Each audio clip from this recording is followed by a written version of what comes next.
and a generation before you. And so many of us at this time are in a real season of hunger. We're desperate to see our nation transformed. And we have the sense that we need to see the next generation rise up. But we're also living with a sense of disappointment and that stranglehold of barrenness. We can see so many things that we shift to a breakthrough, but we know that we know.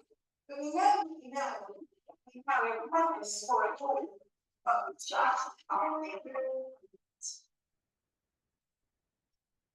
So let's turn to 1 Samuel chapter 1 and let's read. And I'm going to read it verse by verse, and maybe we'll stop and pray. But I pray that God will speak to you through this. And there was a certain man from Ramah, a Euphrat, from the hill country of Ephraim, whose name was Elkanah, son of Jeroboam, the son of Elihu, the son of Tohu, the son of Zuphu, an Ephraimite. It's interesting here, it says that Elkanah was an Ephraimite. If you actually look through his genealogy and look into Chronicles and the rest of his genealogy, it calls him a Levite. He lived in Ephraim, but he was actually of the lineage of the Levitical one. But the Levites didn't own land. You get what I mean? So the Levites lived in communities in other people's land. So he lived in the Ephraim land, but he himself is of the lineage of Levi. The reason I say that is the Levitical house was the priestly house. So this is the husband of Ephraim. What was Ephraim? Well, Ephraim was one of the sons of Joseph, and it meant the fruitful one. So I want you just to take some of his names. So Ephraim is the land of fruitfulness, the fruitful place. Elkanah is a Levitical from the Levite priest, and he lives in Ramah. Now, I don't know if you noticed that name Ramah, but Ramah comes up again and again. Do you remember Rachel? Was found crying in Ramah. You read that in Jeremiah 31. You read of Samuel, often in Ramah. David often went to Ramah. Ramah was a particular place. There are certain places in nations, certain places and spaces where you just know those were encounter places. How many? Yeah. Amen. They've been portals, they've been places where, if you go there, God meets you. Maybe we have favourite conferences. If I just get to that conference, God meets you. If I just get to that place, God meets you. Remember, there was a time, Toronto. You go to Toronto, you get a revelation of Father's love. It's like certain places. Well, Ramah was this place in Israel. Ramah means the heights, or the high place. Or Ramah means the exalted place. In fact, some theologians think Psalm 24, when it says, and who will ascend the hill of the Lord, that could be Ramah. Because Ramah was that place where you need to be intentional to go there, and you climbed up at the hard place, but God met you.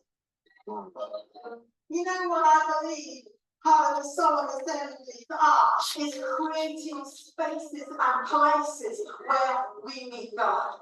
We are creating those highest places. How do we get what I'm talking? We just push everything else aside and we create a space. Oh, this is the beautiful place. This is the portal place. So here we have a family from Ramah, the high place, the exalted place, from the Levitical priesthood. And Elkanah, that name of the husband, I looked at Hannah so many times. God said, no, look who I married her to. Elkanah, do you know what Elkanah means? The Lord of creation and the one who takes possession of it. So here is a man of a priestly heart who knew how to stand before God in the high place, the exalted place, and cry out, living in Ephraim, which is the land of great fruitfulness. with a mandate, a name, we're talking about names, with a name upon his life that says, and you shall create and take possession of it. So here is this precious man. Now let's read on verse 2. And Elkanah had 2 wives. One was called Hannah. Now Hannah means great grace and favor. That's why I pray for you to be Hannah's today. Name the grace and great favor of God come upon you. And I pray spiritually, be Hannah's great grace and favor. So he had 2 wives, one called Hannah and the other called Peninnah. Now Peninnah had children, but Hannah had none. Year after year, this man Elkanah, the creator, the one to take possession, the Levitical one from a land of great fruitfulness, went up from his town to worship and sacrifice the Lord Almighty as a Levitical priest in Shiloh. But at this season, there made a transition, and Hophni and Phinehas, the sons of Eli, who we know were the greatest leaders, they were the ones leading. And whenever the day came for Elkanah to sacrifice, he would give portions of meat to his wife Peninnah and to all her sons and daughters. But to Hannah he gave the double portion because he loved her. And the Lord had closed her womb. Pause. So here we have 2 women. One of these women, Peninnah, had children, but Hannah did not. But it was obvious that Elkanah, the priest, the creator, take possession of in a land of great fruitfulness, had a deep love for Hannah. And he gave Hannah a double portion. Now, the gift of a double portion in these days, you need to understand, was a sign of favor. So you can see there's Peninnah, and she must say, well, I'm the wife, I've given you sons and daughters, but yet, when I'm in the public space, you don't give me the double portion, you give it to Hannah, and she's bound. What do you think that does year after year? It says year after year, they went up. Hannah got the double portion, Peninnah got the single portion and a portion for her children. And she knew, well, she's marked out, she's special, there's something on her. I believe that provoked jealousy in her. And there was a rival. And here was Hannah, with an incredible relationship with her, knowing that she had the double portion, but yet she's dissatisfied. Let's carry on. You see, that double portion was something that our husband or our father never would take it to had the permission to give. It's his choice. I believe the name of the game is to look at the, and if you look at our nation, there are the blessings in the favor of God. Do you know what I mean? And you look at what God has promised us. Again and again, I look at us and why in the world, God, do you still want to bless us? Anyone feel like me? But yet you see the promises of the double blessing. I will bless you. I will pour out my spirit on you. I will raise up the next generation. I will send you out with signs, wonders. How many of you heard these prophetic words? And I will send my light across this nation, and there will be revival upon this land, which will go into the nation. You can't. You are so gracious to us, even when we're tired, you're giving us a double portion. Isn't that incredible? And year after year, we come to Solomon's enemies and time to God, and God looks at them and he says, I love you. Here's my double portion. My favor is on you. My grace is upon you. I do love you. But we haven't had peace yet. It's okay. I'm with you. And heaven is going, what about this God? What's happening here? Why? You see, Hannah knew she had a deep intimacy, and the people knew that she had a deep intimacy with God. She had intimacy but no fruitfulness. And I feel we are in that stage in the church. I don't believe that the church is totally dead. I believe there's an awakening in our church. I believe there's an intimacy in the church. I have the privilege of traveling all over this nation. And I tell you, I see people on their faces crying out to God. Do you agree with me? Yes. I see people hungry.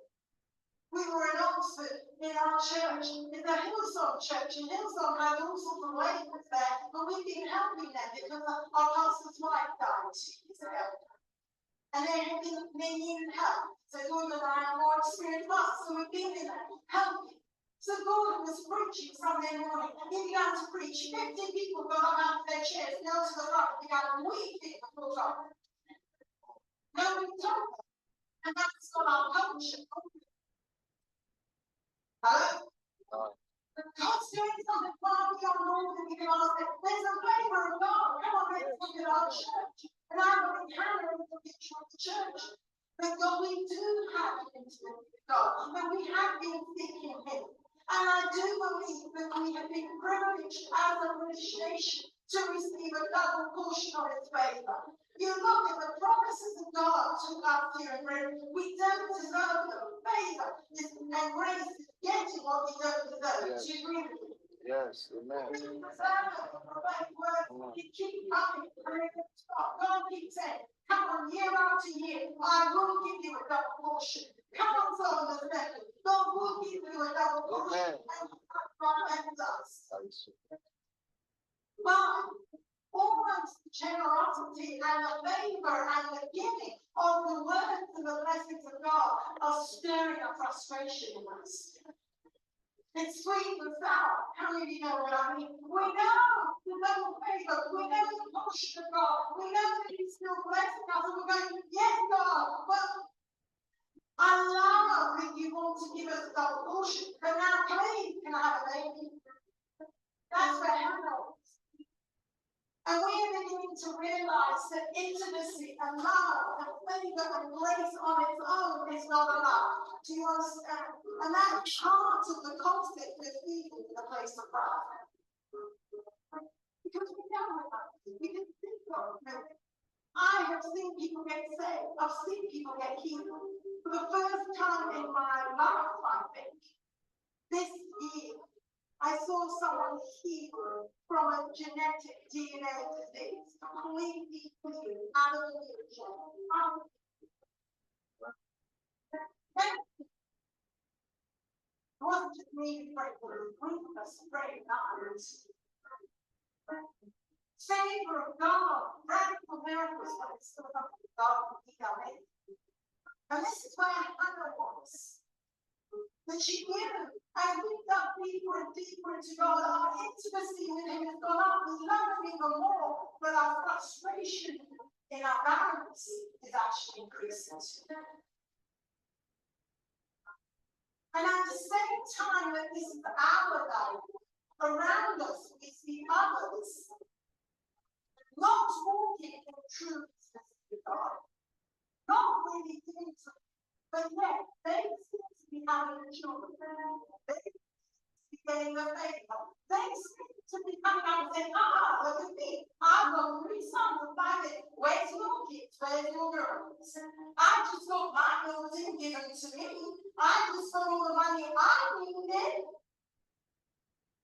Hello? Do you recognize that? And so we're watching other people who are not pressing in, do not walk this intimacy journey, so are not the double favor, given the double portion people, but they appear to be more fruitful than the church. And what's even more annoying is they're very happy to point it out. And we have got to be Christian, but we would love to slap them, but we can't. Well, maybe they're not as rude as me. But how do you feel that tension in our nation? We are in the Hannah hour. So what? Verse 6. Should we carry on reading it? Verse 6. Now I want, you see, intimacy alone is not enough. There's a cry that's growing in us and saying, I need to be fruitful. So let's go to verse 6. Because the Lord had closed,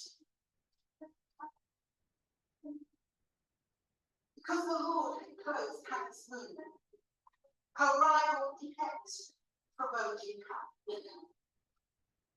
I want to ask you, this verse, if I'm really honest, as a Bible teacher and a theologian, I was skipped over. I've never really looked at it before because I don't like it. Hello?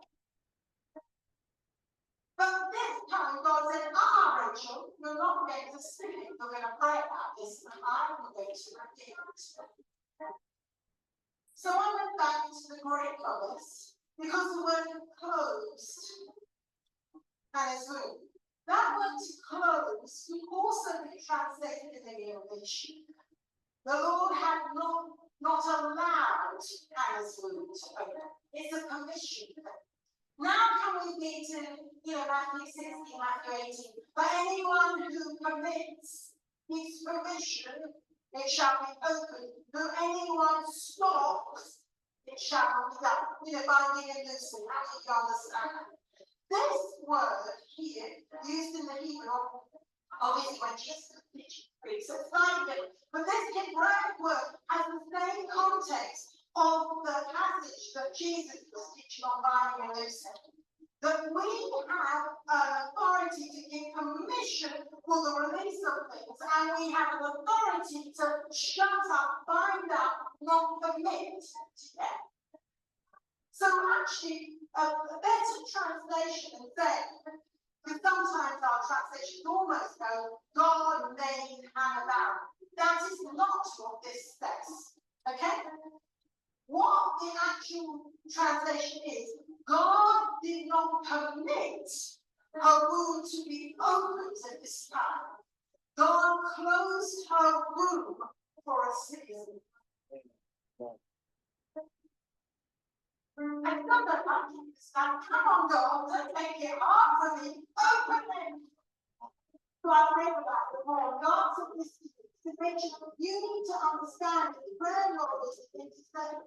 That there are alignments in the spirit. And so I close and withhold and shut something down so that when the birthing happens, it is in the perfect ordained time for God. Amen? I don't think you can think with me. If Hannah married Hannah, if Hannah had given birth instantly, she would have had Samuel out of historical time, and Samuel would be going forward in the wrong time to do what it's called to do, which is David would be alive.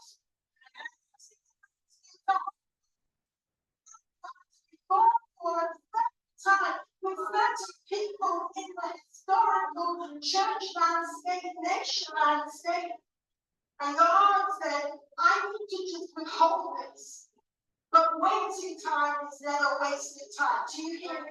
Yes. You see, year after year, and because the Lord closed Hannah's womb, her rival kept provoking her in order to irritate her. The delay doesn't work in us. All around us, we can feel the Islamic spirits, the secular spirit, all the different spiritual isms, laughing, mocking, stupid church, what do you know? But actually, that began doing something in Hannah's heart. It wasn't like our rival kept provoking us.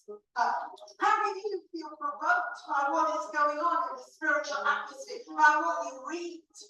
I picked up my BBC app and it said that the new government that was just sworn in to take office on your behalf and my behalf is the most godless group of MPs ever. 47% of them refused to take their oath on the Bible. They said that they wanted it either on a secular document or a different one, Islamic or other choice of spiritual practice. Never before in a UK parliament And there be so few people that wanted to stand and honour the God, and they took their place. Part of me goes, Jesus, hell. But another part of me can hear them mocking and think, we're winning. And that actually makes me deeper. Say, no, not on my watch, not on my watch. Something's coming. I have faith. I have hope.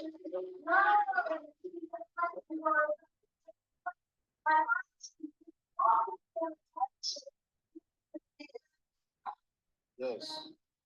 Verse 7 says, this went on year after year. Whenever Hannah went up to the house of the Lord, her rivals provoked her. But then it began to suffer in her. Until now, she could not eat. She went.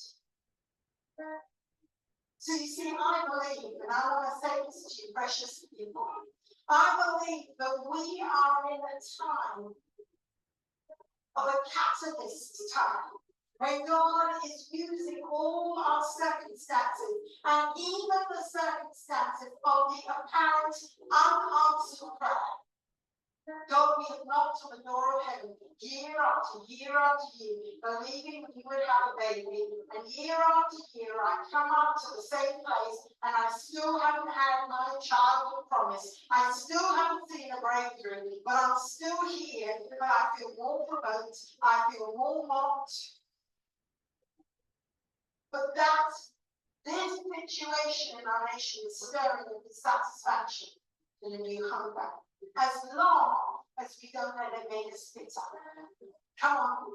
Hannah received a double portion. Say double portion. I am favored. I am blessed. Right. God has given me double for all my trouble. God is giving me double for all my trouble.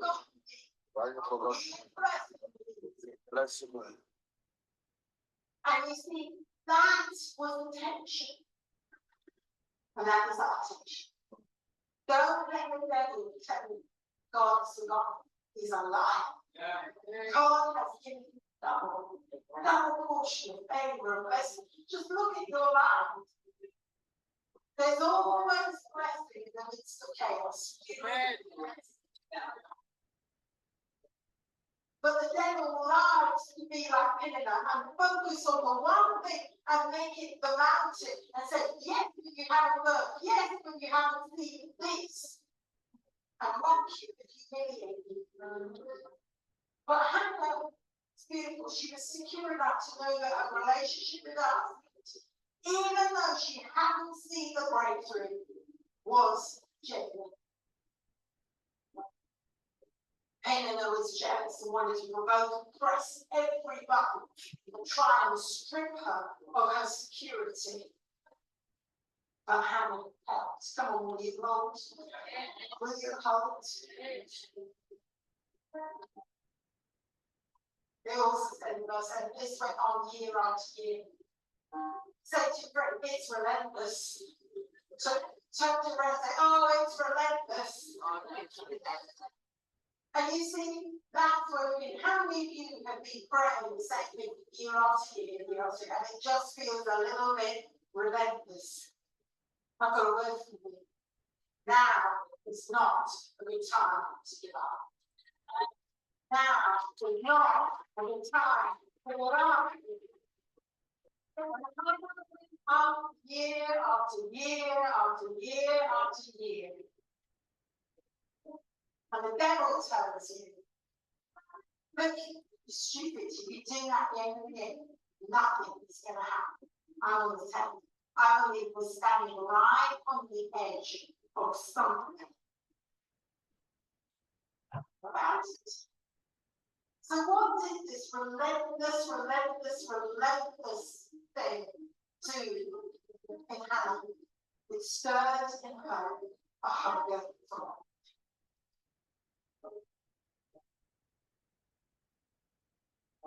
See, I believe there is grace and a favor in this room today to help you endure a season that feels relentless.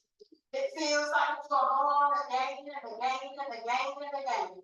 But I've got a word for you, and you are highly favored. You are blessed. You are the people of the double portion. You have come into the house of the Lord, and God gives you double. And the devil will provoke you and humiliate you, but don't eat his fruit. Psalm 42 verse 3 says, my tears be my food night and day. People provoke me and say, where is your God? And now, come on, lift up your head and say, God, I believe you. Come on, let's just pray for you.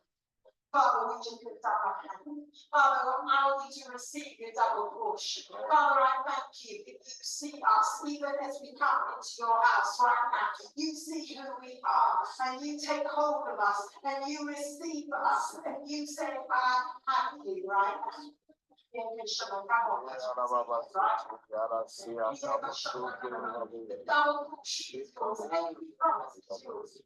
words were not sent to mock you. They were not meant to bring you. Those words were sent to redeem you, to set your heart to fulfill you. So right now we receive the word of the Lord. He gives you a double portion.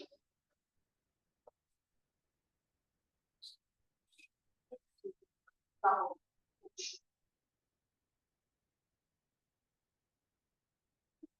And I say, and her husband will come and say to her, Hannah, why are you weeping?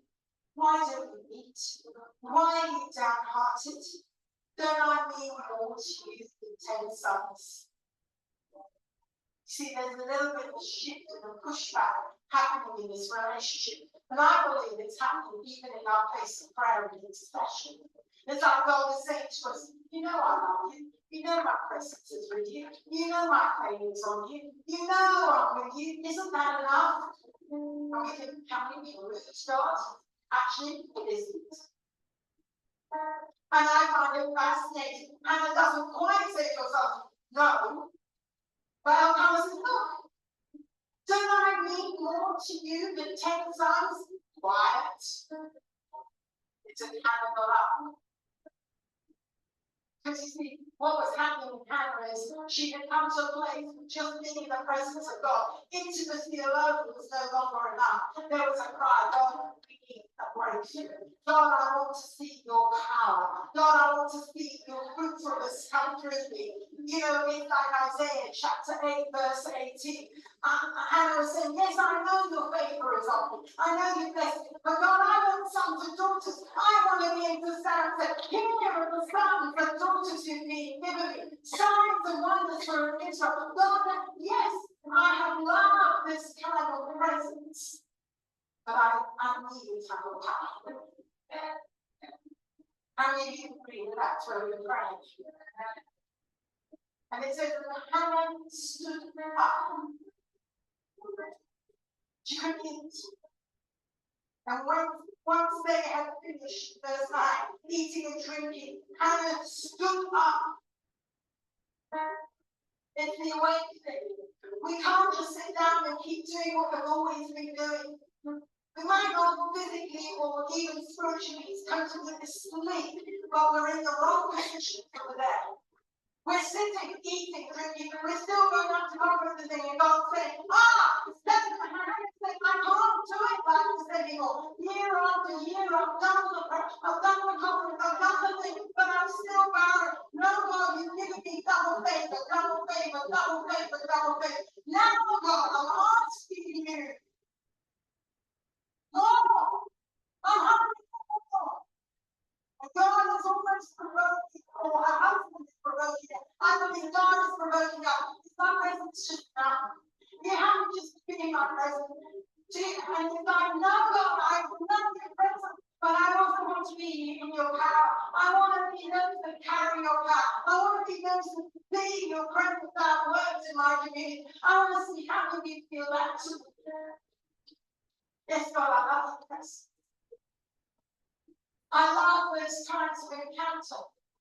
But it's so interesting, whenever we have a time of encounter, Pastor Tom, you said it, whenever you read the Bible, whenever we have an encounter, it always has a now get up and go.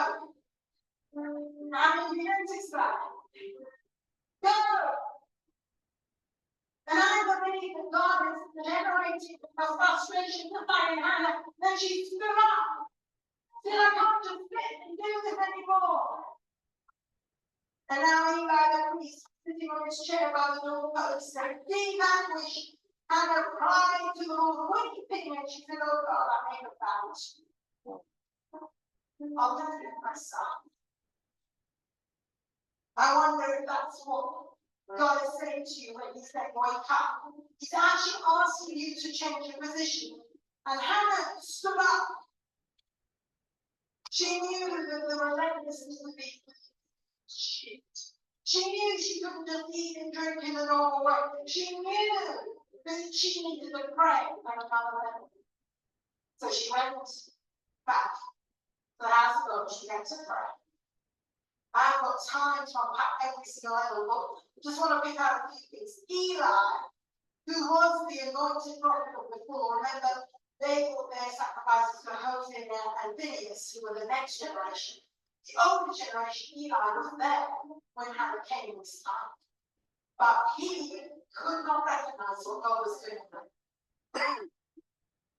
Isn't that interesting? And he's a prophet. He was an outstanding prophet. But he couldn't see it. He thought, this woman is weird, she lost the plum, she's drunk. He didn't recognize the travail of the people and the power of breaking the next season. You know, it's a problem. I believe that we are going to have to also endure times of misunderstanding when people who we really respected from previous generations don't necessarily respect the birth and the formation and the shaping of God in us, the big things for the next season. I don't even know what I'm talking about. I believe we're living, and this is what God said to me, living in the season of histories. Sometimes when we share about our encounters, we share about God appearing, some people are going to go, oh, that's weird. But it isn't weird. You know, it's also that Hannah made a vow. I believe it's the time of consecration. We need to start. There's another depth of level of travail, weeping, of bringing our vows before God.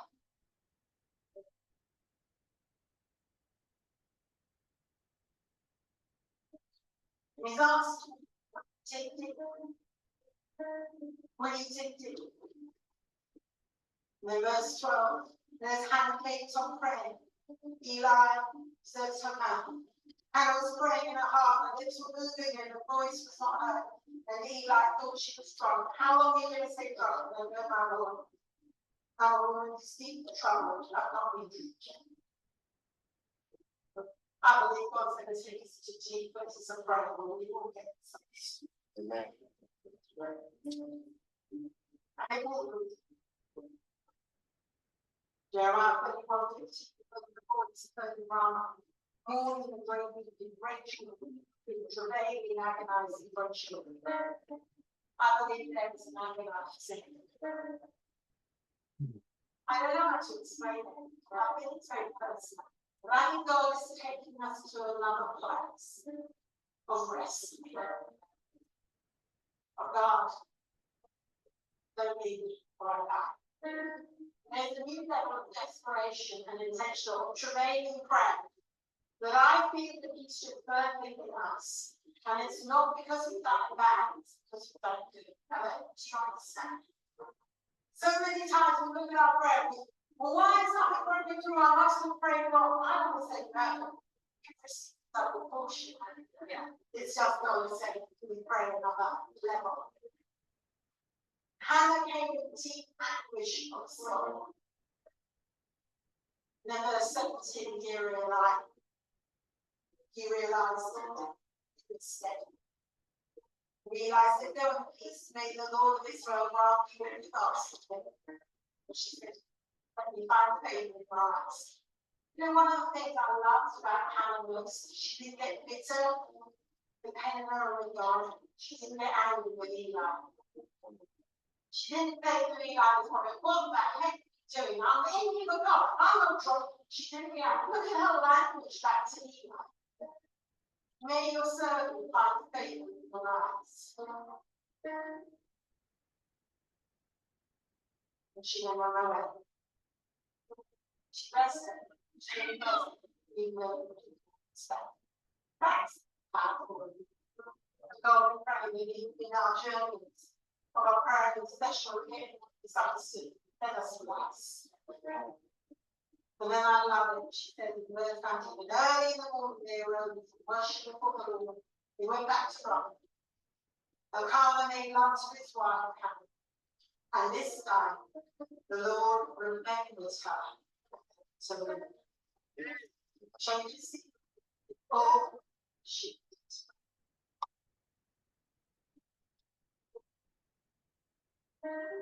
So I want us to come back. So much I can say. But I hope somehow I just share it. I want to take some burdens off you. That you're not married too bad. I believe there's a time for somebody. God wants to take some of the relentlessness off you. God wants to teach you a way to pray. I love that Hannah, when she had broken free, she said, she got up early, washed her face, worshipped, no longer downcast, went home, made love, and she got to it.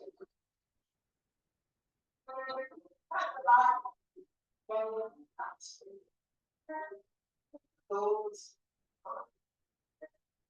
you might have done the right things, I'm sure, Hannah and Carl have done the right things again and again and again, but not in the night. This time she's not been enough. You're going home, make love, and this time the Lord. There's some things that many of you be doing, you've not told, done it again and again, you just thought, what is it? I feel there's a single shift. Because now is the time for Samuel to be born. Now is the time for the time.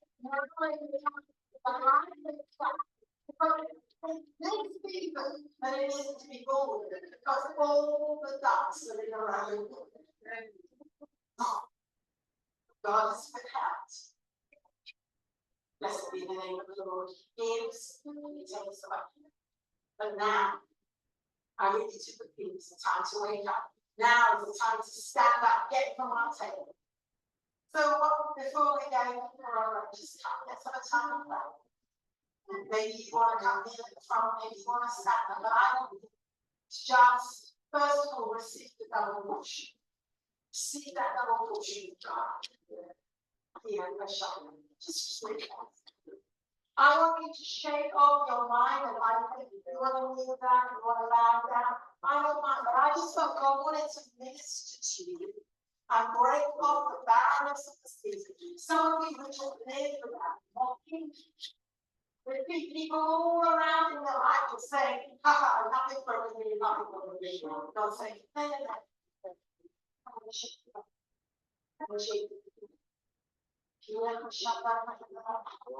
Relentless, year after year after year after year. But God says, no, this is the new day. Come on, my precious hands. You're hungry for more, and I have given you a double portion. I've given you a double portion. I've given you a double portion. I've given you a double portion. I've given you a double portion. I favor you are Hannah.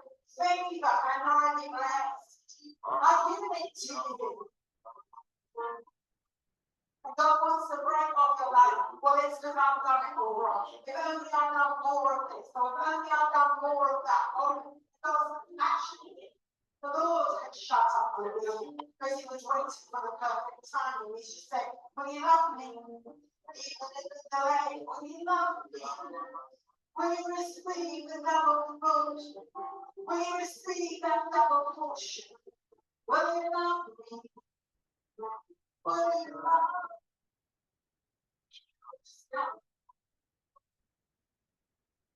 Oh God,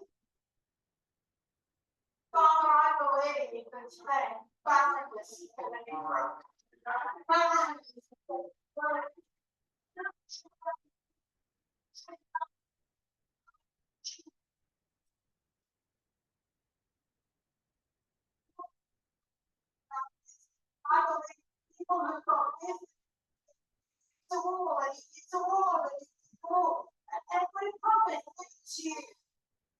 we felt mocked and ridiculed. Father, we pray that our lives of Pentecost, we have before you. We trust you. We trust this is us. We need it.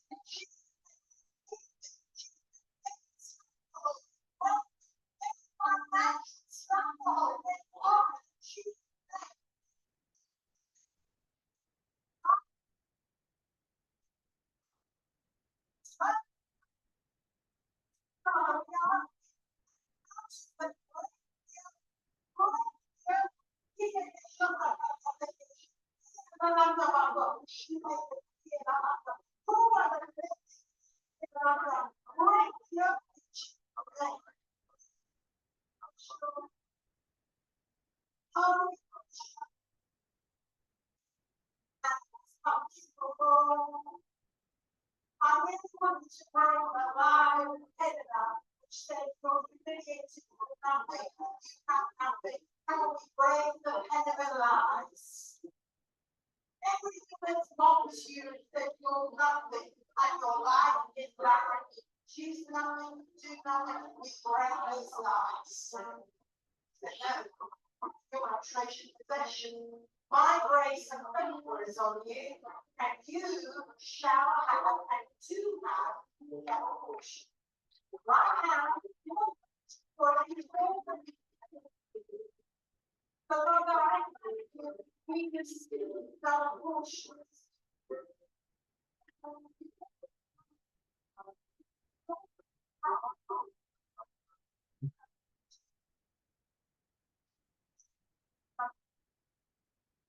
So why don't we just come? Everyone that's here, I just want someone to stand behind everyone here, pray with them, just pray with them, just come and pray. Here you should go. Pray. Just stay hands and pray with them. Still love you.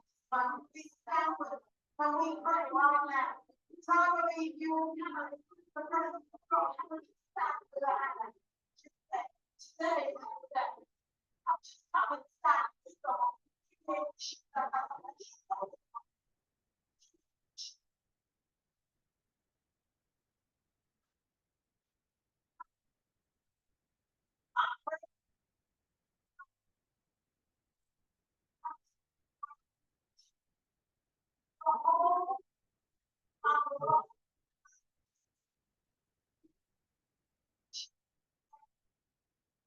Oh, come on, pray for me.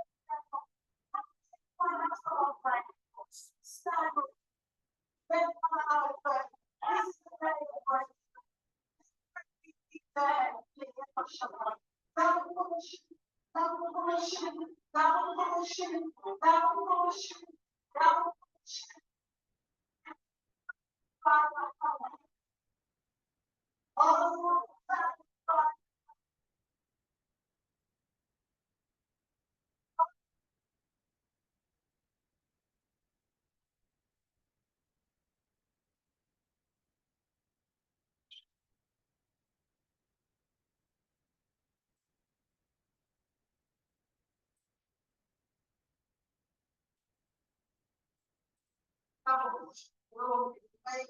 Vibration, but actually we say to God in agony and anguish, so many we're going to break through.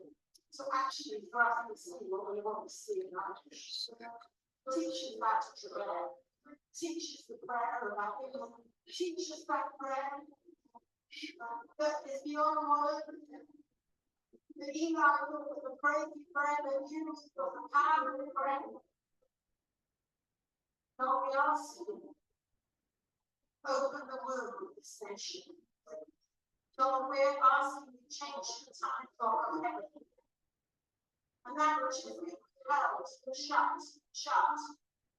And we haven't understood, but we've been holding, waiting for a time, and said, oh God, let the time be now. Bring to alignment, look up on us.